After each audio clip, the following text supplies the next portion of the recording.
Crossing the Silent Sky by Edwina Longbottom. Chapter 1, The Ascent. The sky over London was the color of burned lavender when Jonas Calder arrived at the aerodrome. Evening had laid itself across the city, soft and expectant, like a stage curtain waiting to rise. A crowd gathered along the rail embankments, necks craned, hats tipped back, as if attending the departure of royalty. But it was not royalty they had come to witness. It was the future. Suspended against the deepening violet sky floated the RMS Valkyrie, sleek, vast, silver, and impossibly elegant. Gas-filled cells beneath a polished hull, gondola windows gleaming like the eyes of a calm, colossal creature. Not merely a vessel, a declaration. The air age would not be denied. Jonas paused midway up the embarkation ramp, his coat collar turned up against the cool breeze. He had boarded airships before, many times in the years he wore a uniform and a purpose. But this was different. He was here as a passenger, a man meant to sit, to eat, to sleep, to breathe gently and harmlessly. The idea unsettled him more than it should have. He stepped aboard. The entry hall gave way to polished teak flooring, walls of oiled walnut, light fixtures of brushed brass and frosted glass. Everything softened the senses, quieting thought. The design was intentional. Luxury was not comfort. Luxury was permission to stop thinking. Jonas did not stop thinking. He rarely did. A steward approached with a pleasant smile and a bow of just the right depth. "Cabin number, sir?" 17, Jonas replied. "Right along the starboard corridor. Supper service begins in 40 minutes. We expect a smooth climb to cruising altitude. Enjoy your journey with us." Jonas nodded his thanks and moved past him. The moment the steward believed the exchange was finished, the smile fell from his face, an expression slipping back into neutrality, duty, fatigue. Everyone was performing here, Jonas included. His cabin was modest by the Valkyrie standards. One bed, a small writing desk, a brass-framed window overlooking the dimming city. He set his valise on the rack above the bunk and stood a moment with his hand pressed to the cool glass. The city below flickered with gaslight and early electric bulbs. Carriages and motorcars alike moved along the roads in a restless choreography. A place that always wanted, always pulled, always demanded. The sky did not demand. The sky waited. Jonas exhaled. He did not want to be returning to Cairo. The city held consequences he had spent years outmaneuvering. But the documents in his possession, a sealed folio now tucked deep in the lining of his valise, required personal delivery, responsibility. The one thing Jonas no longer trusted himself to hold. He left the cabin before the walls could remind him of himself. The promenade lounge was already growing lively, laughter drifting like perfume, crystal glasses chiming, orchestral strings rising softly from the musicians' dies. The passengers were already sorting themselves into their familiar social arrangements. The retired colonel telling embellished war stories, the American oil wife glittering with diamonds in daylight, the young honeymoon couple speaking in stage whispers, the businessmen who would pretend this trip was essential. Jonas recognized them all without needing names. He took a seat at the observation rail, the one overlooking clouds rather than conversation. And that was when a man he had never seen before sat down beside him as though they were already acquainted. Tall, comfortably built, middle-aged, clothes tailored with precision but not vanity. Mr. Emery, though Jonas did not yet know the name. The man had the look of someone who could tell a story so well that people would remember the story long after they forgot who told it. "Beautiful sight, isn't it?" Emery asked. His tone held warmth, but no press of expectation. Jonas did not respond immediately. He had learned that silence was often the most revealing answer. Finally, "It is," Jonas agreed, "though most beauty is improved by distance." Emery smiled. Not a wide smile, not a vain smile, the smile of someone who enjoyed being spoken to honestly. "You sound like a man familiar with heights," Emery said. Jonas didn't look at him. "I've been above the clouds before." "Did you like it?" A pause. Jonas considered that. "No," he said, "I didn't." Emery glanced at him, not offended, not probing, simply acknowledging. "Then perhaps now is a chance to change the memory," he said. Jonas did not reply. He could feel the memory trying to surface, the warning he ignored, the moment of choice, the sound of tearing metal, the sudden, rushing quiet. He pressed his hand to the rail, grounding himself. The orchestra shifted into a waltz. The Valkyrie tilted slightly upward. They were beginning the true ascent now. Emery watched the sky. Jonas watched his reflection in the glass. The promenade lounge unfurled like a postcard from the future. Cut crystal vases with pale roses, a piano lacquered to a black mirror, a brass-framed bar that reflected 100 small conversations. The Valkyrie didn't merely offer transit. She offered a stage where the world could perform being calm. Mr. Emery belonged to this stage like a lead in a Noel Coward piece. Warm, attentive, generous with his attention in a way that made people feel briefly more interesting than they were. He remembered names with eerie precision, asked questions that never sounded like inquiries, and could laugh with the loud, flirt gently with the shy, and never once make anyone feel small. Jonas drifted at the edge of tables and velvet banquettes the way a stone stands just outside the current.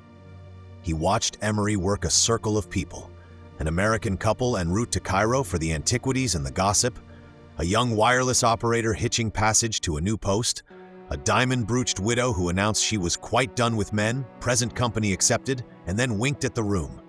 Emery listened more than he spoke. That was his trick. When he did speak, it was to lift the moment, not claim it. Emery, to the widow, then we shall consider you retired with honors and reserve the right to call you back to service if morale dips. Laughter, glasses raised. Jonas took the empty place at the corner of their table out of politeness, not hunger.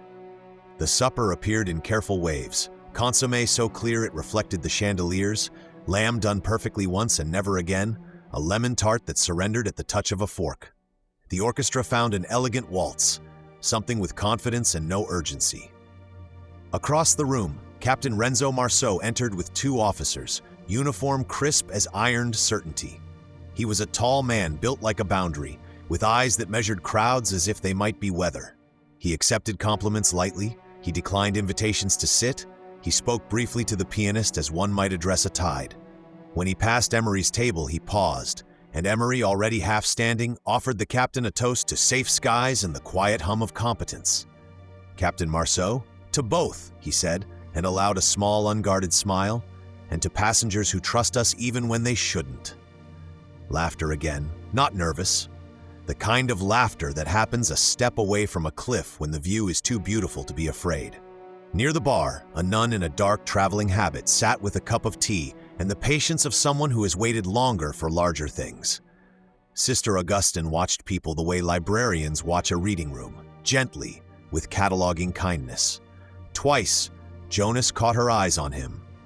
Twice, she did not look away first. The final new arrival at the evening's margins was a man in a worn tweed jacket, a sharpened pencil behind one ear, a notebook whose corners were softened by years of being open to the truth and closed on the lie. Nathaniel Shaw. He took notes without writing. That is to say, he watched as if the page were already beneath his hand. When he finally ordered a drink, he did it with the hesitation of a man bargaining with insomnia. Shaw, to the barman, less gin than you think I want, more lemon than you think I deserve. The barman grinned and made exactly that. Emery noticed Shaw's notebook and struck like a benevolent magnet. Journalist, sir? Recovering. I'll be your relapse, Emery. Shaw. Will you immortalize us all, Mr. Shaw? Only if you say something worth the ink. The ink will outlive us. Let it be kind. It was shameless and charming, and somehow true. It made the widow dab at her eye and announce she had never wept over soup before. Jonas listened the way a man stands near an orchestra and feels the bass in his ribs. He drank water. He smiled when it was polite. He answered 2 questions about Cairo with sentences that could survive cross-examination. He said nothing about aircraft, altitude, or the way thin air makes men certain of things that kill them. Only for a heartbeat. Emery's head tilted. Captain Marceau glanced at the ceiling. The pianist sustained a chord to cover a near-to-nothing stutter in the current. Something in the hull's deep breath changed pitch and then returned to itself. She's climbing true. You've an ear for it? I've an affection for things carrying us farther than we have the right to go. He raised his glass, not to the room, but to the idea of staying aloft. Jonas didn't raise his. He knew too much about gravity to toast defiance. The Valkyrie sailed into clouds so gently that first-timers gasped only on delay, when white surrounded every window in an intimacy no wall can manage. The lounge thinned, Laughter drifted to cabins. The captain made a brief appearance at the promenade rail for those who wished to ask if the weather would be a bother. He soothed their questions with the confidence only a liar or a wise man can manage. Jonas suspected Marceau was both in the correct proportions. Emery found Jonas again at the observation window, as if tours of duty were being changed. The cloud, illuminated by the Valkyrie's exterior lamps, resembled a continent of milk. The light did not so much shine through as into, returning in soft layers like a secret rephrased for politeness. They'll wake early tomorrow to watch sunrise above weather. They'll swear it began just for them. People always think the sky is a mirror. And you? What do you think it is? A good listener and a poor confessor. Emery laughed quietly. It was gratitude for honesty again, not ridicule. You're difficult to place, Miss. Calder. Mr. Calder, allow me to be mistaken about you a little longer. He said it in the affectionate tone that forgives the next 3 mistakes yet to be made. They stood together in companionable silence. It might even have been peace if Jonas weren't a man to whom silence is just the space in which consequences rehearse. A child's marble, the color of smoke and pearl, rolled across the lounge carpet from nowhere in particular and came to rest against Jonas's shoe. He bent, picked it up, and turned to see who might claim it. No child, no parent calling a name. Only Sister Augustine, who nodded once as if counting acquisitions in a ledger, and Shaw, who saw everything and wrote down nothing. Finders keepers. Jonas, I've no use for charm. Spoken like a man who has enough of it without trying. He left the marble on the rail to dome a reflection of the lamps. For a blink, the little globe held the lounge upside down, the people, the glasses, the pianist, the sky that was not a sky so much as an absence with polite edges. They were crossing an altitude Jonas felt rather than measured, a layer where sound thins and the air permits fewer mistakes. He looked to the far window and saw a fleeting shape, no detail, only motion moving with the ship and then gone. A reflection, surely, or the eye making a parable of fog. Emery watched him not watching it. What's the cure for worry at 5,000 feet, Jonas? Descent. And if descent is not an option? Jonas did not answer. Emery's warmth had a peculiar effect. It coaxed truth, but declined to punish it. People relaxed around him because the room improved. Jonas envied the trick. He distrusted it too. A steward announced last rounds at the bar. The widow declared nightcaps dangerous for widows and then ordered 2. Shaw held up his glass to the pianist without looking at him and received a nod the way men exchange salutes across distances they do not wish to walk. Sister Augustine approached Jonas as the room began to settle. Up close, her eyes were the gray of cardigans and sea mornings, kind but not soft. Sister, you are not afraid of flying, Mr. Calder. I am not. Sister, you are afraid of falling. Everyone is. Sister, not everyone knows what it sounds like. She inclined her head as if he had confirmed a line in a file and moved on without blessing or judgment. Jonas watched her go with the irritation of a man accurately summarized by a stranger. Emery set his empty glass on the bar as though returning a borrowed hour. Emery, tomorrow we'll have weather you can see, sunrise as if the world has forgiven itself. You talk like a man who believes in second chances. If they exist, I mean to be ready. Ready for what? For them to be offered. He extended his hand, not as a politician does to own the room, but as a friend does to share it. Emery, until breakfast, Mr. Calder. Jonas shook the hand and found it steady, warm, and sincere in a way that often precedes disappointment. Until breakfast. Emery left with the couple bound for gossip, then lingered to ask the pianist his name and thank him for the right waltz at the right time. He added nothing to the tip jar. The gratitude felt earned, not purchased. Jonas pocketed the stray marble without meaning to, then returned it to the rail, as if something about carrying it would be a promise he couldn't keep.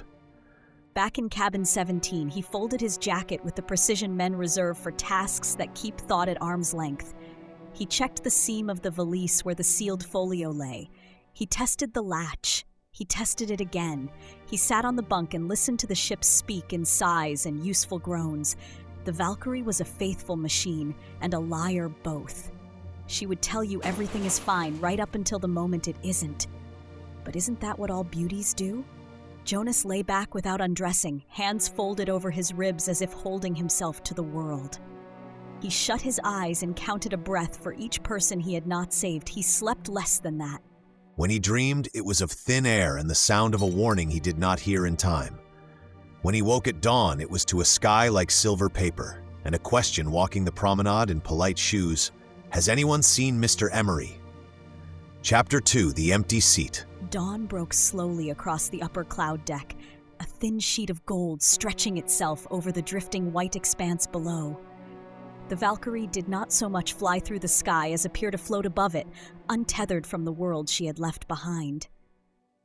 The windows of the promenade lounge caught the early light and scattered it in soft reflections across polished brass railings and lacquered wood. Jonas Calder woke with the peculiar sense that the world had shifted in some small but measurable way during the night. Not sharply, not enough to alarm. Just something had moved. Like a picture frame that had not been where it was yesterday, a scent that did not belong, a memory one expected to be clear but found blurred at the edges. He sat for a moment, letting the quiet of the ship settle around him. No voices in the corridors yet, no footsteps, just the gentle breathing of the Valkyrie and the low pressure of altitude. He dressed with habitual precision and made his way to breakfast in the dining salon, where white linen, silver service, and soft violin accompaniment attempted to anchor the passengers to civilization, as though the sky were not a place where civilization traditionally failed. The room was warm and gentle, sunlight filtering through tall windows. People spoke in pleasant, morning soft tones. Jonas accepted coffee and sat alone. He was halfway through his second sip when the murmurs began. Not alarmed, not frantic, just curious. Soft ripples of curiosity traveling table to table. He was here last night, I'm certain of it, wasn't he? I thought so, but perhaps I'm confusing him with the gentleman from the Cape? No. There was no older gentleman at our table. You must be remembering someone from your previous voyage. I'm quite sure. Are you? Jonas lowered his cup. The widow from last night, the one who had wept delicately over the consommé, was looking around in confusion, napkin twisted between her fingers. Widow, where is Mr. Emery? He said he would join us for breakfast. Her voice was light, polite, embarrassed to be uncertain. The two businessmen at her table exchanged glances. Businessman, there is no Mr. Emery on board, madam. The widow blinked. Don't be absurd. Jonas watched, waiting for someone to agree with her, someone to confirm what had been unmistakably real. No one did. Not one expression flickered in recognition. Not one voice spoke his name. Not one memory surfaced. Jonas set his coffee down, slowly and deliberately. It was not that they denied Emery existed. It was that they did not remember him at all. They remembered the laughs, the conversations, the charm, but not the man. The room was full of ghosts who did not know they were ghosts. Jonas rose. He did not rush. He did not draw attention. He simply walked out as though taking an ordinary stroll, though every step felt like walking into the answer to a question he had not wanted to ask. He made his way down the starboard corridor. The corridor was bright and quiet. Morning sunlight angled across the floor, catching motes in slow drift. The ship creaked softly in the gentle way of well-built things adapting to their environment. He stopped at cabin 22. He knocked once. No answer. He opened the door. The cabin was immaculate, not the neatness of a lived-in space, but the impersonal order of something recently reset. Sheets tucked perfectly, folded blanket, a single satchel arranged neatly on the rack, and sitting on the lower bunk, the boy. Small, straight-backed, hands folded loosely in his lap, eyes open but somehow not waiting. Jonas stepped inside. The air in the room was cooler than the corridor, as though the window had been open moments before, though it now stood shut. The boy looked at him unblinking, as if recognizing something without understanding it. Jonas, good morning. The boy said nothing. Jonas tried again, softer. Jonas, Thomas, I'd like to ask you something. A small, almost imperceptible tilt of the head. Not curiosity, acknowledgement. Jonas, do you remember the man who slept here last night? Thomas's face was placid. His voice when it came was light, even, and strangely quiet. Not timid, just muted. This cabin has always been mine. Jonas's stomach tightened, not with fear, but with recognition. Are you saying he was never here? The boy's gray eyes rested on him, not challenging, not dismissive, but direct in a way most adults avoided. There was no one before me. Jonas took a slow breath. The cabin still smelled faintly of Emery's cologne, bergamot, and something warm beneath. But smells are the least convincing witnesses, easily doubted. Jonas crossed the small room and opened the wardrobe. A child's coat hung inside, small, well-kept, neatly brushed. It hadn't been there last night. Jonas touched the fabric. It was warm, as though it had been worn recently. He closed the wardrobe. He looked at the satchel on the rack. He unbuckled the clasp. Inside were a folded set of children's clothes, a small wooden toy boat, a journal-sized book with no title. He did not open it. He did not need to. This was not a child who had simply boarded late, lost track of, or misregistered. This was a child who had replaced someone. Jonas, Thomas, who brought you aboard? The boy blinked once. I came with the sky. A pause, a breath, a shift in the floor of the world. And where did Mr. Emery go? Thomas did not look down this time. He looked at Jonas directly, calmly, as though telling him something as factual as the date. He went back to where you didn't want to go. Jonas froze. It felt like the room tilted, though the ship remained level. You know where that is? Thomas's expression didn't change. Thomas, everyone knows where they are afraid to return to. He said it as if it were the most ordinary truth in the world, as if fear were a location, not a feeling, a place. A soft knock sounded at the open cabin door. Jonas turned. Captain Marceau stood there, his face quiet, composed, unreadable as polished stone. He did not look at Thomas. He looked only at Jonas. Captain Marceau, Mr. Calder, if I might have a word. Jonas glanced back at the boy. Thomas did not move, did not change, did not look away. Jonas stepped into the corridor and closed the door behind him. He turned to the captain. Marceau's voice was low enough not to carry. I advise you not to mention what you remember to the other passengers. Jonas did not allow silence to become compliance. Why not? Marceau's expression did not shift, but for the first time, Jonas saw weariness beneath it. The weariness of a man who has been here before. Because this ship is held aloft by more than hydrogen, Mr. Calder. His eyes were steady. It is held aloft by agreement. Jonas felt something cold settle behind his ribs. Jonas, and what happens when we stop agreeing? Marceau looked past him, toward cabin 22, toward the boy inside. Captain Marceau, we don't. He nodded once, turned, and walked away. Jonas remained in the corridor. He did not open the cabin door again. He did not return to breakfast. He stood in the quiet, motionless, while the Valkyrie drifted higher into the morning light. The engines hummed, the ship breathed, and the sky waited. Chapter 3, The Passenger List. Jonas Calder remained in the corridor for a long moment after Captain Marceau left him. The polished brass rail was cool beneath his touch, and the floor beneath his feet hummed with the constant, patient thrum of the Valkyrie's engines, a pulse as steady as any heartbeat. The ship felt alive in a way machines were not meant to feel alive. He did not return to the dining salon. Instead, he walked the corridor in silence, hands in his pockets, thoughts working themselves into tight, unavoidable formation. The boy had said, he went back to where you didn't want to go.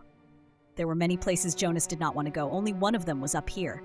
The air tasted thin, not in the lungs, in the mind. The purser's office was located midship, just off the promenade's quieter end. The door stood open. Guests rarely visited unless they had misplaced luggage or wished to complain about the firmness of pillows or the lack of champagne variety. This morning, there were two women discussing the placement of deck chairs on the sunrise terrace. Their tones were light, pleasant, untroubled by the concept of rooms that no longer remembered their occupants. Jonas waited without announcing himself. The purser, Mr. Halifax, was a narrow man, neat as a ruler, hair arranged with the precision of a man who thinks symmetry is civility. He listened to the women with polite patience, recording their request in a small leather ledger with ink strokes so fine they were nearly calligraphy. Purser Halifax. Certainly, Mrs. Loring. I will have the attendants reposition the chairs before luncheon. The women left satisfied. Halifax closed the ledger, adjusted the angle of it on the desk, and only then looked up at Jonas, not startled, not surprised, as if he had been aware of Jonas for some time and was simply waiting for the conversation to become his. Halifax. Good morning, Mr. Calder. How may I be of assistance? No one had told him Jonas was coming. No one needed to. Jonas stepped forward. "I'd like to see the passenger manifest." Halifax's expression did not change, but something behind the eyes registered the weight of the request. Not alarm, recognition. "May I ask the nature of your inquiry?" Jonas chose honesty. "A gentleman I spoke with last night at supper is not present today. I'd simply like to confirm his cabin assignment." Halifax inhaled gently, the kind of breath that rearranges one's face into neutrality. "What name should I look for?" "Jonas." "Mr. Emery." Halifax nodded once, non-confirmation in acceptance of the conversation's direction. He opened a drawer, withdrew a bound folio, and placed it on the desk with careful, almost reverent motion. He flipped to the first list, a grid of neat typed names, cabin numbers, ticket codes, and embarkation stamps. His finger traced downward with steady rhythm. Jonas watched his face. Halifax reached the end of the page, turned to the next, traced again. His finger did not slow, his expression did not shift. Finally, he looked up. "Halifax, there is no Emery aboard the Valkyrie." Jonas kept his voice even. "We sat together last night." "I understand. We spoke with several passengers and the captain." "I don't doubt your recollection." Jonas said nothing. Halifax closed the manifest gently. "Memory is a delicate thing at altitude, Mr. Calder. The mind attempts to reconcile new environments with familiar patterns. The airship experience is disorienting for some. A polite explanation, a constructed explanation." Jonas leaned forward. "I'm not asking whether you doubt me, I'm asking whether you remember him." Halifax did not blink. "I have never met a Mr. Emery. No passenger of that name embarked with us." Jonas studied him, calm, professional, too professional. As if he had practiced this conversation before, he shifted tactics. "Jonas, and the boy in cabin 22? Halifax's voice remained even. "Master Thomas is recorded on the manifest." Jonas waited. "He boarded with us in London." "Alone?" "He boarded with us in London, Mr. Lau Calder." The phrasing was careful. "With us, not with family, not with guardians, not accompanied. Boarded as part of the ship." Halifax closed the folio and placed a hand atop it, not protectively, simply conclusively. "Halifax, is there anything else I may assist you with today?" Jonas stared at the manifest. The paper was still warm from Halifax's touch. The ink on the boy's name was older than last night, not freshly typed, not altered, not added hastily. As though Thomas had always been there, Jonas stepped back, not retreating, recalculating. "No, thank you." "Of course, Mr. Calder, do enjoy the morning air. The view is particularly striking today." Jonas left the office. He walked. He didn't look toward cabin 22. He didn't need to. The corridor felt longer than it had that morning. The ship's hum felt deeper. The air felt fractionally thinner. A difference only a man intimately acquainted with elevation would notice. He found himself drawn toward the observation gallery. Passengers stood shoulder to shoulder at the long curved windows, gazing out at a world rendered small and harmless by distance. Above the cloud deck, nothing is sharp. Nothing is urgent. The world looks gentle from far enough away. The widow from last night stood near the rail, hands laced, expression dreamy as sunlight ribboned through the clouds. Jonas joined her. "Jonas, beautiful morning." She smiled. "It is, isn't it? I don't remember the last time I felt this unburdened." Jonas nodded. "Do you recall the gentleman you were speaking with at supper last night?" Her brow furrowed, light as a shadow crossing fabric. "Which gentleman?" "He sat beside you. Polished shoes. Good laugh." A pause. "Oh, you mean you were sitting beside me?" Jonas did not flinch. "No, I mean the other side." She blinked in confusion. Something like apology softened her face. Widow. "Mr. Calder, I believe you must be mistaken. There was no one between us." Jonas inhaled, slow, steady, measured. He nodded once, gently. "Of course." He stepped back. The widow turned to the window again, already returned to a world that made sense. Jonas did not look at the clouds. He looked at their reflection in the glass.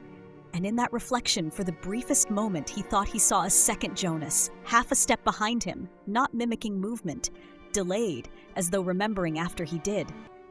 Then a passenger walked between them, and the reflection dissolved into nothing more than light and glass. The ship's bell rang for midday promenading. Jonas did not move. Someone approached at his side. Not a voice, not a greeting, just a presence. He knew who it was before he turned.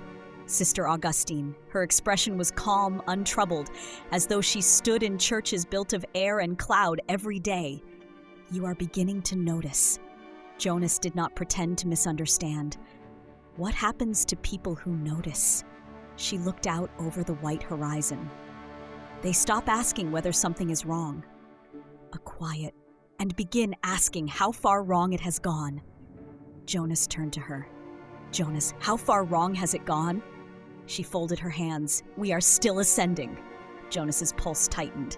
Too fast? No, Mr. Calder. She turned to look into him, not at him. Her eyes held no fear, only knowledge. We are ascending into where memory cannot follow. A silence like the moment before descent, and some memories cannot afford to be left behind. She stepped away, leaving Jonas alone with the glass, the clouds, and the uncomfortable realization that he remembered Mr. Emery not by accident, but because something in him refused to let go, something that had refused once before, when it mattered and when it had cost lives. Chapter 4, The Boy Who Should Not Be There. The Valkyrie had risen higher through the day, not sharply, not visibly, but by feel. Passengers didn't notice altitude the way the lungs did. They noticed it in thought. Conversations slipped more easily into abstraction. Laughter took half a second longer to arrive. People stared at horizons longer than they meant to. Jonas Calder felt it in his bones. He walked the starboard corridor again, slowly this time, hands behind his back, steps soft on polished teak. He was not drifting, he was circling. Cabin 22 was halfway down the hall. He hesitated only a moment before knocking, 2 firm, measured taps. The door opened almost immediately, as though the boy had been standing beside it. Thomas looked up at him, expression still, posture unchanged from that morning. He was a child in the technical sense, size, proportion, voice, but there was no child in the eyes. He stepped back without being asked. Jonas entered. The air inside the cabin was cooler than the hallway again, not cold, just thinner. Thomas sat on the lower bunk again and folded his hands again in his lap. Not nervous, not waiting. Situated. Jonas took the single chair at the small writing desk. He didn't lean forward, he didn't soften his tone. He spoke the way one speaks to someone who understands exactly what is being said. Thomas, I want to know something, and I want you to answer without guessing what I want to hear. Thomas blinked slowly. All right, Jonas, do you remember getting on this ship? A pause, not struggling to recall, choosing whether to answer. No. Jonas nodded once. Do you remember where you were before this cabin? Thomas's gaze flicked, not to the side, not down, but inward. I was with him. The air sharpened. Jonas's voice softened unintentionally. With Mr. Emery? Thomas did not nod, did not shift, did not provide the comfort of agreement. Thomas, I was with the man who wasn't supposed to stay, a silence, not tense, waited. Jonas, and now? Thomas's hands unfolded slowly, then refolded, a small, precise adjustment. Now I am with you. Something in Jonas's chest moved, something that had been locked in place for years. Why? Thomas tilted his head. Not curiosity, assessment. Because you don't let go of people when they disappear. The room felt smaller. Jonas exhaled once through his nose. You think that's a virtue? Thomas blinked, slowly, intentionally. Thomas, I think it is a wound. Jonas didn't move. Not a shift of muscle, not a flicker of expression. But the words landed exactly where they were aimed. They sat in silence together, not uncomfortable, simply accurate. The Valkyrie adjusted, rising through a colder, thinner band of atmosphere. The air felt still, not quiet, still as if motion had become optional. Jonas realized he had not heard footsteps in the corridor for minutes. He stood. Thomas looked up at him, not following with his eyes, just observing the motion. Jonas, let's go for a walk. The boy did not hesitate. He simply rose and followed. Not obediently, not submissively, included. They walked the corridor side by side. A steward passed them, no greeting, no nod, only a polite absence of reaction. Eyes sliding over Jonas and through the space where Thomas walked, not ignoring, not perceiving. Jonas slowed. The steward did not notice the change. He continued down the hallway humming lightly, no awareness of the child at Jonas's side. Jonas did not look at Thomas. Jonas, they don't see you. Thomas did not treat it as a revelation. Thomas, they don't see what they're not meant to lose. Jonas stopped walking. Thomas stopped exactly one pace afterward, like a delayed reflection. Jonas, why can I see you? Thomas answered without hesitation. Thomas, because you lost someone and you remember every breath of it. Jonas's ribs tightened. The ship hummed, and somewhere far above them, sunlight sliced through cloud in pale golden ribbons. They entered the observation gallery. Passengers stood at the windows, admiring the dazzling spread of sky below. Someone remarked on the way clouds looked like downy fields. Someone else wondered aloud whether heaven had texture. Jonas did not look at the view. He watched their reflections in the glass. The passengers appeared normal.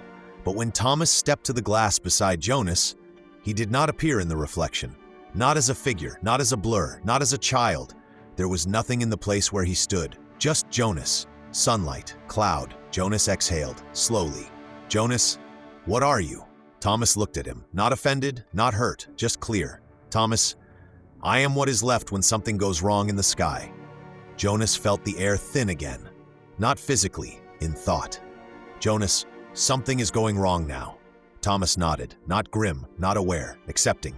Thomas, it has been going wrong since before we took off. Jonas's pulse steadied, the way a man steadies himself when he realizes he will have to act again, whether he wants to or not. Jonas, what happens once? Thomas, the ship will rise into a place where memory cannot follow. He said it quietly, the way one might say what time dinner is served. And some of us will not come back down. Jonas did not speak. He looked at the clouds below them. He knew what falling from this height sounded like. He had heard it once, a long time ago. He placed a hand lightly on the rail, not for support, for decision. Chapter 5, The First Silence. The Valkyrie climbed higher over the course of the day, though few passengers could have said when. There was no turbulence, no sudden shift, only a subtle tuning of the air itself. Conversations felt softer, footsteps lighter. It was as though the world remembered sound only in outline. The ship passed above a great roiling expanse of storm cloud. Lightning flickered far below, a distant argument the sky had no interest in settling. Passengers gathered in the Sundeck lounge, drawn to the panoramic view. The room was warm with golden light, the glass misted faintly at its edges, where outside air met interior grace. Jonas Calder stood near the forward railing, hands clasped behind him. He did not drink. He did not speak. He watched people. He watched what people forgot. Across the room, the widow stood with her cup of tea, chatting amiably with a young couple. Widow, we must have met at dinner last night, mustn't we? You seem so familiar to me. We did. You sat beside Captain Marceau. The widow laughed, pleasantly self-deprecating. Oh, but I recall sitting beside someone else, I'm sure. Someone with, what was his name? I can't seem to place. Her voice drifted to silence mid-sentence. Not confusion, not interruption, just absence, as though the thought had never existed.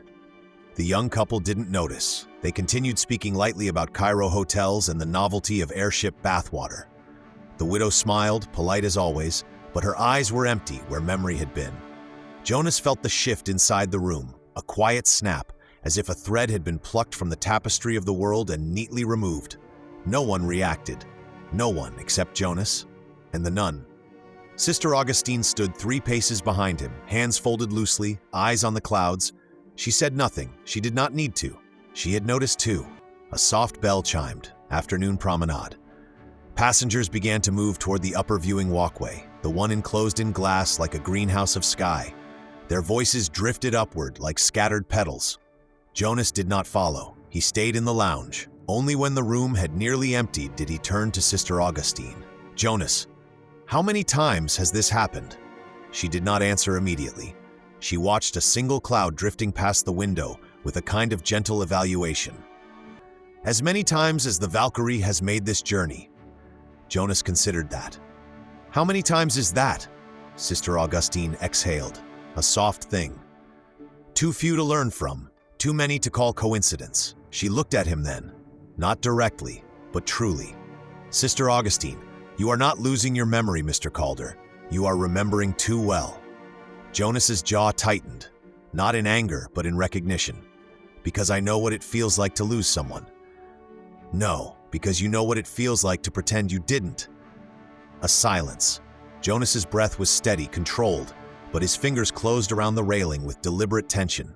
He did not ask how she knew, because he already understood. She had seen this before. Not the event, the grief, The light changed, not dimmed, not brightened, changed, as though the sun had briefly forgotten how to shine properly. The passengers on the viewing walkway fell silent all at once, not in alarm, but as though their voices had simply been misplaced. Jonas felt the stillness through the glass walls, even at a distance. Sound had not ceased, it had been paused, not muted, not quieted. Paused. The engines still ran, but distant. The wind still whispered, but delayed. Jonas felt it in his bones, the way one feels when a breath is not released, only held. Sister Augustine's voice was quiet, but it carried. Sister Augustine, we are entering the lair. Jonas had heard pilots talk of it. High-altitude atmospheric inversion zones. Rare, delicate boundaries where air density, temperature, and pressure conspired to create strange acoustic effects. Voices lost their warmth. Echoes emerged without origin. But this was not that. This was the absence of echo entirely. Jonas stepped to the walkway. Thomas was already there, standing alone, small hands resting lightly on the curved glass, eyes not on the clouds but on the people around him, watching them watching. Jonas approached. Thomas turned his head, not fully, only enough to acknowledge. Jonas, do you feel it? Thomas blinked. Thomas, this is where things start to slip. Jonas looked at the passengers. They were smiling, pointing, admiring the beauty of sunlight ribboning through clouds. They did not notice their laughter was silent, their conversation without sound, their footsteps without echo. Jonas heard nothing, not even his own breath. He looked at his reflection in the glass, and for a moment small enough to disbelieve, there were two of him. One half step out of sync, not mirrored, lagging. He turned sharply, the reflection corrected. The sound returned, not gradually, not fading in, all at once like a cut being undone. Laughter, footsteps, voices, air, engines, as though the world remembered itself. The passengers carried on, unaware that anything had happened at all. Jonas looked at Thomas. Thomas looked at him. Most people don't notice the first time. What happens to the ones who do? Thomas blinked once, slowly. They start asking questions. Jonas's voice was steady. And then? Thomas's expression didn't shift, not even a breath. And then they find out whether remembering is better than forgetting. Jonas looked at the sky. White, gold, infinite. A place where the world was too far below to matter. He did not ask the question forming in his mind. He already knew the answer. Chapter 6, The Captain's Warning. By late afternoon, the clouds below had thickened into a single endless continent of white. No shadows, no land, no sea. Just the sky, so boundless it no longer felt like height but isolation. Passengers dressed for dinner. Laughter returned in practiced, glittering shapes. The world, politely, resumed.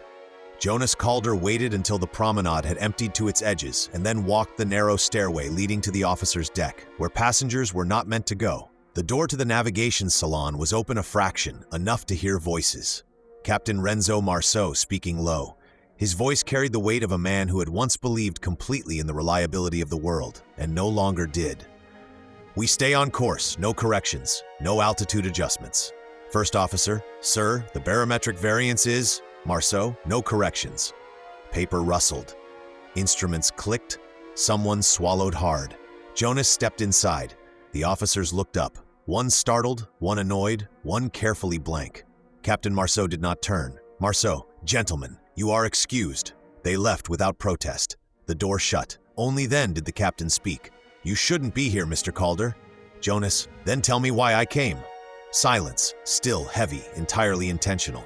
Marceau faced the large forward window, hands behind his back. The clouds reflected across the glass, smudging his outline into something that looked like memory. How much have you noticed?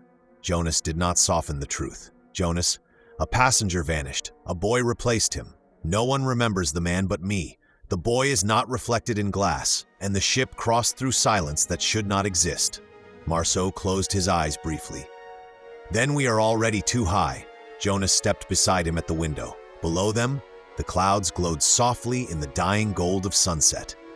The world looked beautiful enough to forgive anything.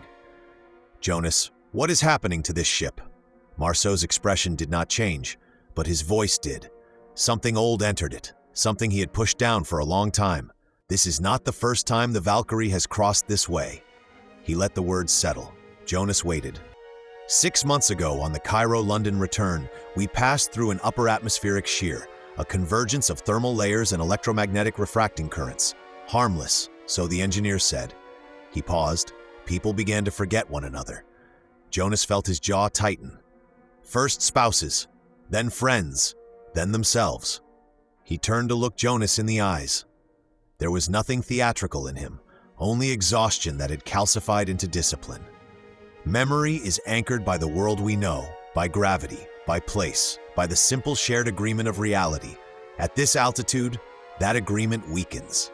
Jonas felt a quiet sting at the base of his skull. You're saying the sky erases people? No, a beat. The sky erases who they were to others. Jonas drew a slow breath. What happened to the passengers on that voyage? Marceau's silence answered before his voice did. Marceau, we landed with 28 fewer names than we launched with. Jonas stared at him. You're telling me 28 people disappeared? Marceau shook his head once. No, I am telling you that 28 people were no longer remembered. Their cabins were assigned differently. Their luggage matched different names. Their chairs were simply not remarked upon. Jonas felt cold settle deep behind the sternum. Why didn't you stop the flight? The captain's jaw clenched. We could not prove they had existed, and those who remained did not believe anything had happened. Jonas' pulse thudded once, slow and deep. Except you. Marceau looked back to the clouds. Except me. The ship shifted, barely, but Jonas felt it. The way a man who has survived catastrophe feels tilt before instruments register it. Jonas, you're climbing again. Marceau did not deny it. I cannot stop the ascent. The Valkyrie is caught in the convergent thermal band. If we force descent now, we may rupture a lift cell. So we keep rising. Marceau nodded once. Until we break out, or something else breaks first. Jonas looked at the instruments. They were steady, calm, lying. What about the boy? Marceau's knuckles tightened behind his back. There was a child on the previous crossing as well. A pause. Jonas felt his heart beat louder. He appeared the moment a woman vanished. Was he seen? Only by one passenger. Jonas did not need to ask what happened to that passenger. Marceau answered anyway. Marceau, he was the last to be forgotten. The silence between them was no longer empty. It was imminent. Jonas exhaled. What do I need to do? Marceau's eyes met his, and for the first time since Jonas boarded the Valkyrie, the captain looked afraid. Do not let go of what you know. Jonas waited. There was more. The captain looked at him with something like warning, something like plea. And do not let yourself forget the boy. If he disappears from your memory, you will follow him. A steward called down the corridor. Dinner service begins in 10 minutes. Voices gathered, footsteps returned. Reality politely reasserted itself. But Jonas Calder knew better now. The world was not returning, it was slipping. Chapter 7, The Quiet at the Table. By dinner, the Valkyrie had climbed high enough that the sky had turned a shade of blue so pale it was nearly white. The salon's tall windows reflected softly polished brass and candle flames that never flickered.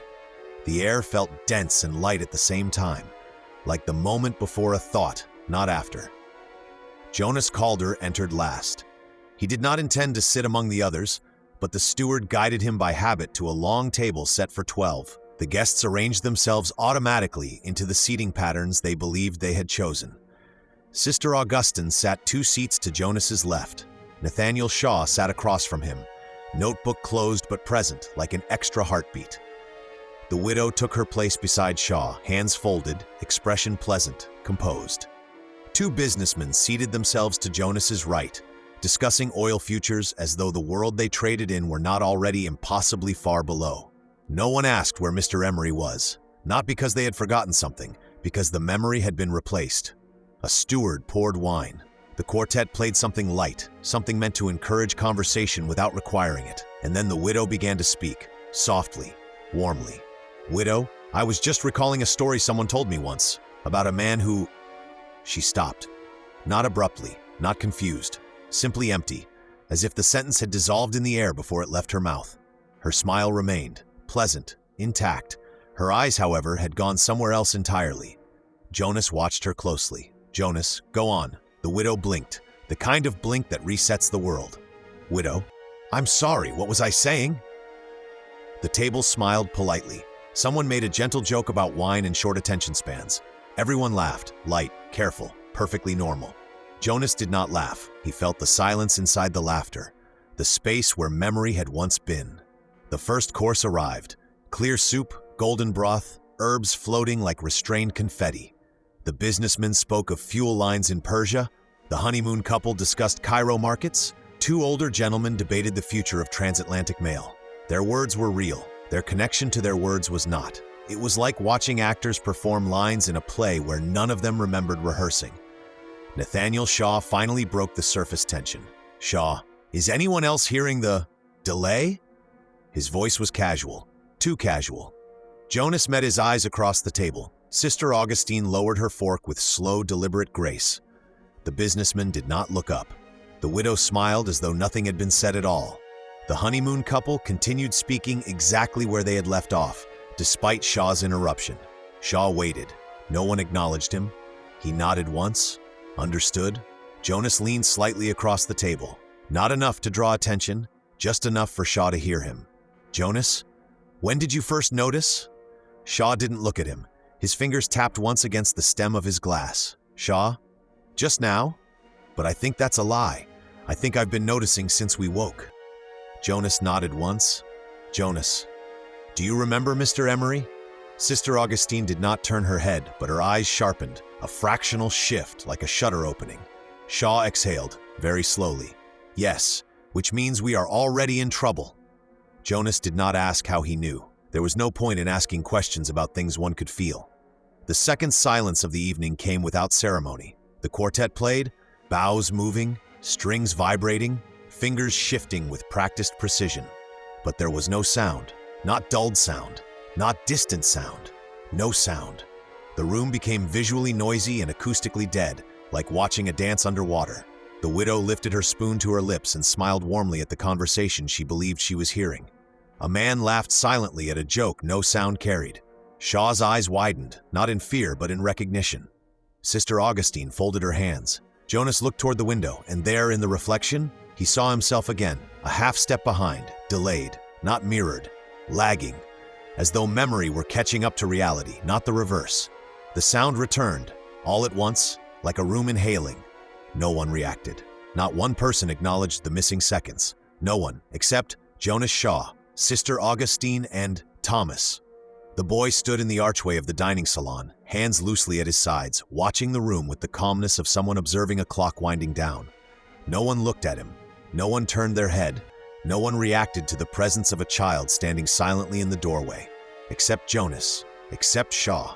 Shaw murmured, barely audible. Shaw, he's not a passenger. Jonas did not look away from Thomas. He's the difference. Sister Augustine's voice entered the space like a needle pulling thread. Soft, even, measured. He is what remains when memory fails. Thomas's gaze found Jonas. Not pleading, not warning, not afraid, simply present. The candle flames flickered. No wind, no draft, just movement without cause. Jonas whispered, not to Thomas, not to anyone, but to himself. Jonas, how do I hold on? Thomas blinked, a slow, quiet answer. Remember who you were before you let go. Jonas's breath stalled. A hand touched his forearm. Sister Augustine. This is only the beginning. She removed her hand before anyone could notice it had been there. The boy stepped back through the archway. The candles steadied. The music continued. The world politely pretended nothing had changed. Chapter 8, What Jonas Lost. Night gathered along the corridors like velvet pulled slowly across a stage. The Valkyrie drifted steady as breath, her great engines purring low and even, the kind of sound that threaded itself through thoughts rather than around them. Passengers had retired. The dining salon was quiet, the promenade empty. Jonas Calder walked the length of the airship alone, not to think. Thinking was a trap. He walked to stay awake. Sleep was where memory lurked, where the sound lived. He found himself in the observation gallery, standing before a pane of curved glass 3 meters high. Outside, the world was not night, not sky, not absence, but white. Endless, luminescent, gentle white. Clouds illuminated by moonlight from above. A floor of heaven. A ceiling of nowhere. It was the kind of beauty that made the mind quiet in self-defense. Jonas placed both hands against the glass. The reflection that looked back at him was sharper than it should have been. The hymn of now. And behind him, just barely, a second Jonas, half a breath late. He exhaled. "I am not forgetting, not this time." A voice spoke beside him, soft, level, unintrusive. "Thomas, you say that as though you have said it before." Jonas didn't startle. Thomas had the uncanny ability to appear without ever feeling like he had arrived. He looked small, standing in the vast glass and sky room, but the space bent around him rather than past him. "I have." Thomas considered this. Not processed, not reacted, considered. "Thomas, tell me what you remember." Jonas's jaw tightened. "You already know." Thomas did not move. "Thomas, I want to know whether you remember it correctly." Jonas closed his eyes. The ship's hum vibrated through his ribs like a memory of sound.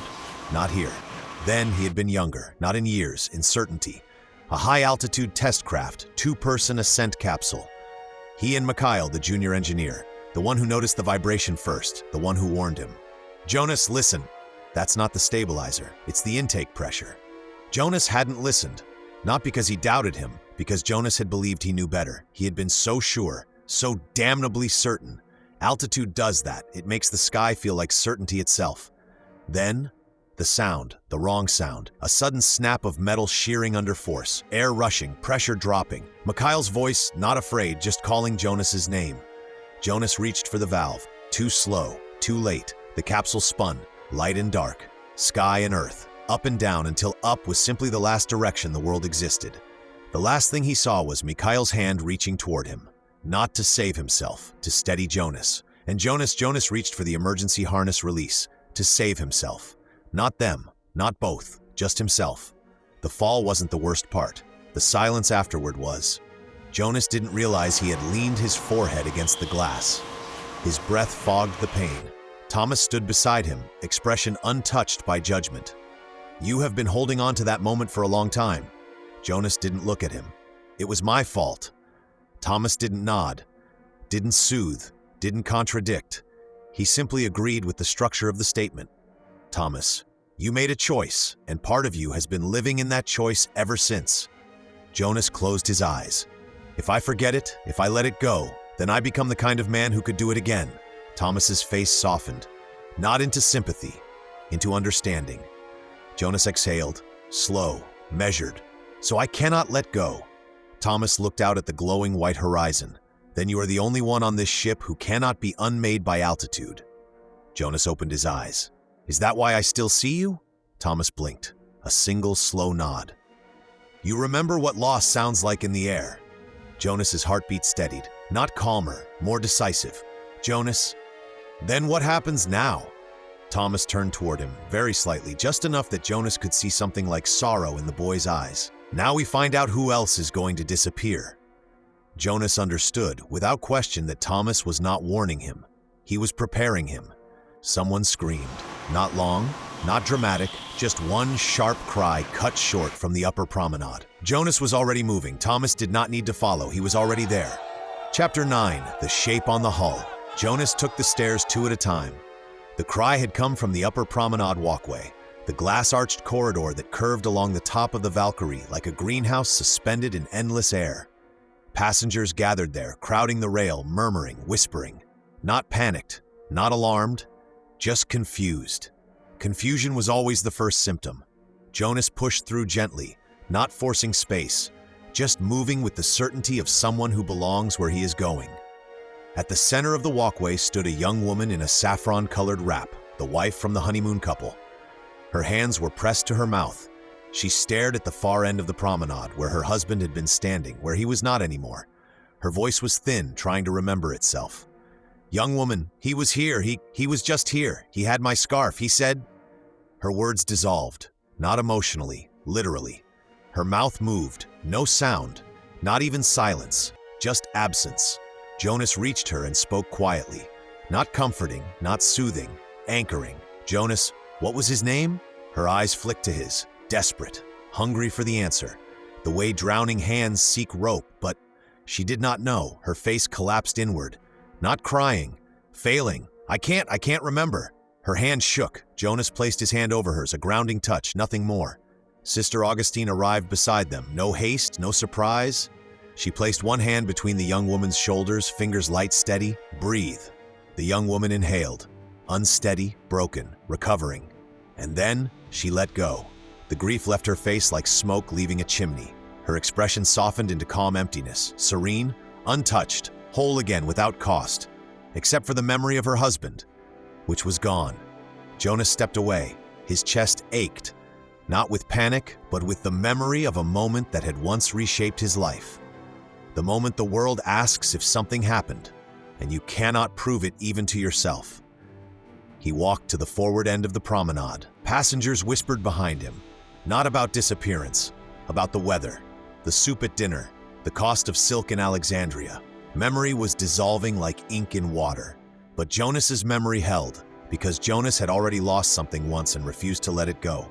He reached the forward glass, and there, on the outside surface of the Valkyrie's hull, a human silhouette, barely distinguishable, as though a person stood on the curve of the airship itself, hands resting against the plating, head turned toward the sky.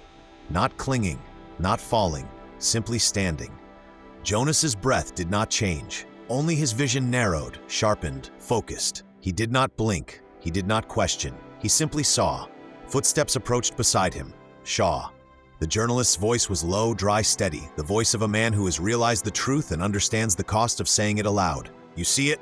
Yes. Tell me I'm not losing my mind. Jonas kept his gaze fixed. Jonas, if you are, then so am I. Shaw exhaled, shaky, relieved, ruined.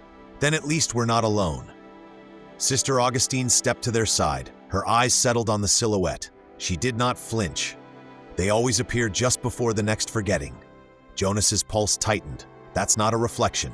No, the silhouette moved, not by walking, by shifting, as though it existed at a slightly different rate of time, half a heartbeat behind reality, a delayed echo of a person, or memory, or something that once was a person. Thomas appeared beside Jonas, as always, without a rival. Thomas, he's not outside the ship. Jonas's voice stayed low. Then where is he? Thomas's gray eyes fixed on the silhouette. He is where people go when they are not remembered. Shaw swallowed hard. And we're going there too? Thomas did not answer quickly. He considered. Not everyone. Jonas turned to him. Then who? Thomas's expression did not change. Not warning, not sorrow, just truth. The ones who hold on and the ones who are held onto. Jonas felt the weight of that.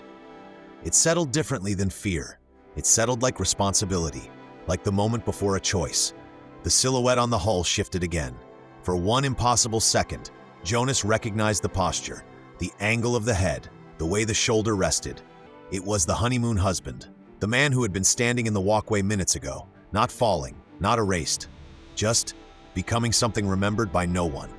Jonas's breathing steadied, focus, not panic. Jonas, this will not happen again. Thomas blinked once. Thomas, that is the first thing everyone says. Shaw's voice was quiet. And the second? Thomas looked up at Jonas. Direct, unblinking, weightless, and yet absolutely grounding. The second thing is deciding who you will save. The lights flickered, not from power, from memory. The ship ascended, and the shape on the hull turned its head toward Jonas. Chapter 10. Jonas becomes the constant. The shape on the hull did not move again. It simply remained, an imprint of presence, a person-shaped absence, a memory held outside memory. Passengers drifted away from the promenade walkway one by one, their laughter returning in soft, reflexive waves, as if nothing had happened at all, as if nothing ever happened.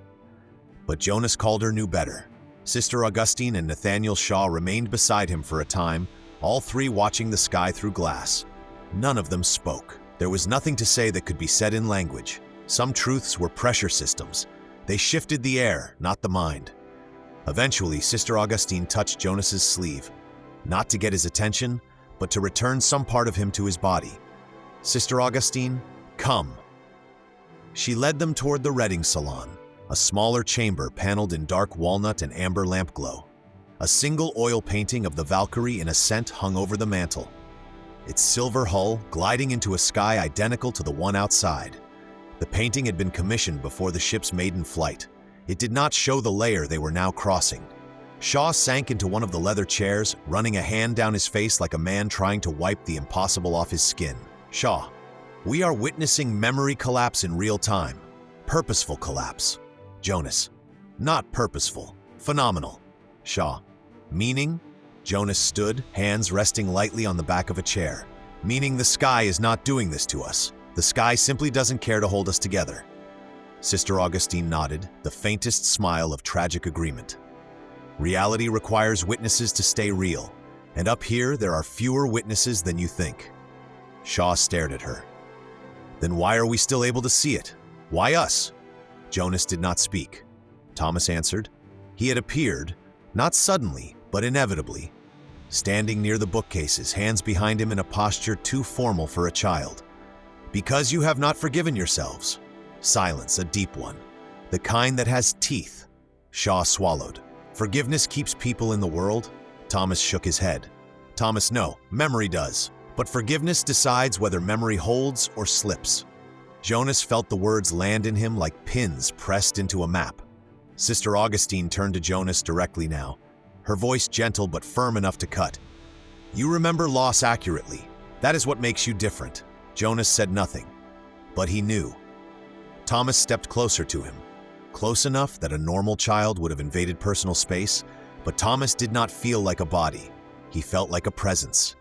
Thomas, everyone else aboard has lost someone, but they have told themselves a story where the loss was not their fault. He looked at Jonas, and for the first time, his voice carried something almost like emotion. You did not allow yourself that story. Jonas's throat tightened. Shaw looked between them, and that's why he still sees you. Thomas blinked once. Thomas, yes. Jonas understood. He didn't want to understand, but he did. He was the constant, not because he was strong or special or chosen, but because he was unfinished. His guilt was a tether. His grief was an anchor. He could not drift because he refused to let go. Sister Augustine exhaled softly. Jonas called her, you are the memory keeper now. Not for yourself alone, for everyone still on this ship. Shaw went still. You mean if he forgets, we all do? Thomas nodded. No one else here is heavy enough to stay. Jonas looked at them both, then at Thomas. He spoke quietly, the voice of a man who understands the cost before the task. Jonas, then tell me what I have to do. Thomas did not blink. He did not soften. He simply told the truth. Thomas, you must remember them. Jonas's breath tightened. All of them? As many as you can. Sister Augustine placed a hand over Jonas's. Warm, real, steady. The touch grounded him. Sister Augustine, memory is not held by the mind, Mr. Calder. It is held by the heart. Remember them as people, not as passengers. A bell chimed the hour, not a normal chime. A thin one, higher pitch, hollow. The Valkyrie was entering the upper boundary layer now, the altitude where names dissolve first. Shaw looked toward the door. Fear blooming now, not sudden, but slow, like ink spreading through paper. Jonas, what happens when the next one disappears? Jonas stared at the door. His voice was steel wrapped in velvet. We don't let them. Thomas stepped backward into shadow. Thomas, almost a whisper. Many have said that. Jonas turned to him fully. But only one of them was me. Thomas looked at him for a long, quiet moment. Then, Thomas, then we go now. The lights flickered, twice. A cold note of silence threaded through the air, as soft as breath, as sharp as a blade. Someone, somewhere on the ship, said a name, and then stopped halfway through it, forgetting, already. Jonas straightened his coat. The past he had spent his life avoiding had finally arrived to collect its due. He was ready. Chapter 11. The choice above the clouds. The corridors of the Valkyrie felt narrower now. Not physically, the ship was unchanged, but the air had shifted, thickening with something Jonas could only think of as pressure without weight. The kind that settles behind the eyes. The kind storms leave in their wake. Jonas, Shaw, Sister Augustine, and Thomas moved together through the passageway. Not in formation, not planned, just four people being pulled in the same direction. Toward the next, forgetting. They did not have to speak about it. They felt where it would be. Near the music lounge, where a gramophone was playing a waltz with perfect timing and no sound at all. The needle glided along the grooves in silence, a dance performed for memory that was no longer present to hear it. Inside the lounge, passengers stood and sat and leaned, each cradled in some soft, private fog. Their expressions were gentle, contented, untroubled. Reality was smoothing itself, rounding its corners. preparing to let something or someone slip. Jonas scanned the room, not for who was vanishing, for who was fading. There, near the window, the widow. Her hands, usually folded with practiced grace, now rested loosely on her lap. Her gaze was unfocused, not dreamy but detaching, like fabric unraveling thread by thread. Shaw whispered, voice thin, "She's about to forget." Jonas stepped forward, not fast, not desperate, deliberate. Sister Augustine placed a hand near the widow's shoulder without touching, as though proximity itself were an act of mercy. The widow looked up at Jonas. Her expression was soft, gentle, serene. "Widow, have we met?" It was not a question, it was a release. Jonas's chest tightened, not in panic, in recognition. This was the moment he had lived once already, the moment he had failed. No, the moment he believed he failed. He knelt, so he was level with her eyes, softly, steadily. "Your name is Margaret Ashdown." Her eyes flickered, not remembering. Remembering the act of remembering. Jonas continued, voice even. "Jonas, you married James Ashdown in spring. You wore ivory lace. There were lilies in the church. Your sister was late. You laughed about it every anniversary." Her hands trembled, just once. A single tremor of returning self. "Jonas, your husband died 3 winters ago. You did not stop loving him. You did not stop living either. You came on this voyage to prove that both were possible." Margaret's breath shuddered. Her eyes filled, not with grief, with recognition. "Margaret, I remember him." Jonas nodded once. "Yes, you do." The silence in the lounge shifted, like the ship itself exhaled. Passengers blinked, resumed conversation, laughter rising and falling, unaware they had left reality and returned to it within seconds. Sister Augustine closed her eyes, a prayer without words. Shaw let out a breath he hadn't realized he was holding. Thomas watched Jonas, not approving, not pleased, acknowledging. Margaret wiped her eyes delicately. "Margaret, I'm sorry, I just must have drifted for a moment." Jonas did not correct her. "Jonas, it happens at altitude."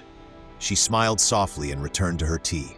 No one else noticed anything had occurred, but Jonas had done it. He had held someone in the world, not by force, not by control, by memory, by presence. He stood.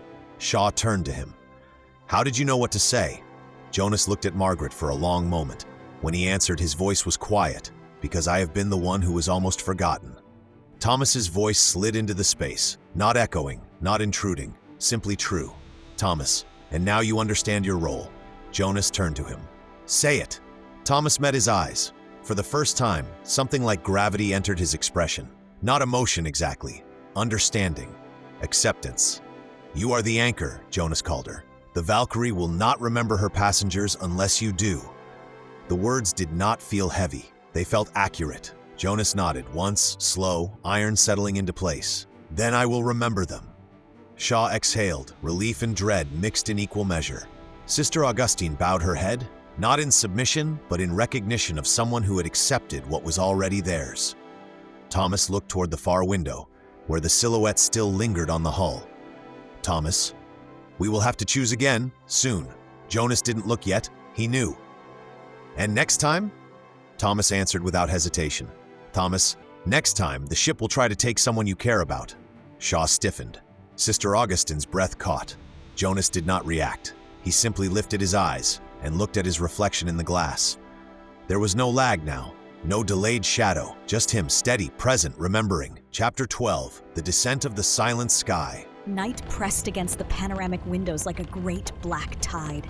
The sky above was starless. The clouds below were luminous, glowing faintly with reflected moonlight, forming a soft, endless ocean of white. The Valkyrie floated between 2 infinities. Jonas knew the moment it began, not from sound, not from movement, from absence. A conversation in the lounge stopped mid-laughter. Passengers blinked, not confused, but reset. Names loosened in the room like threads coming undone. Shaw swayed slightly, catching himself on the back of a chair. "Shaw, it's happening again." Jonas stepped forward, not rushed, not panicked, focused. He scanned the faces, not for fear, for dimming. There by the observation windows, the young wireless operator, the boy barely 20, uniform jacket a size too large, eager to impress, eager to be useful, eager to belong. His expression was softening, like a candle's flame just before it gutters. Jonas moved toward him. Thomas appeared beside the boy, as though he had always been there. "Thomas, He is next. Jonas knelt in front of the wireless operator. The young man blinked slowly, as if waking from a long sleep. Look at me. The boy tried. His eyes flickered, losing anchor. Wireless operator? I'm sorry. I don't remember. Jonas took his shoulders. Firm, but not harsh. Your name is Arthur Price. You're from Portsmouth. You enlisted because you wanted to build something that didn't destroy anything. The boy's breath caught. His hands trembled. Jonas continued. Slow, measured, precise. Jonas, your mother's birthday is in April. You send her postcards even when they don't reach her. She pins every single one to the wall anyway. Arthur inhaled sharply, his eyes flooded with returning self. Arthur, barely. I remember. Jonas nodded. Yes, you do. The world did not snap back all at once this time. It shuddered, like something resisting being held together. The boy steadied.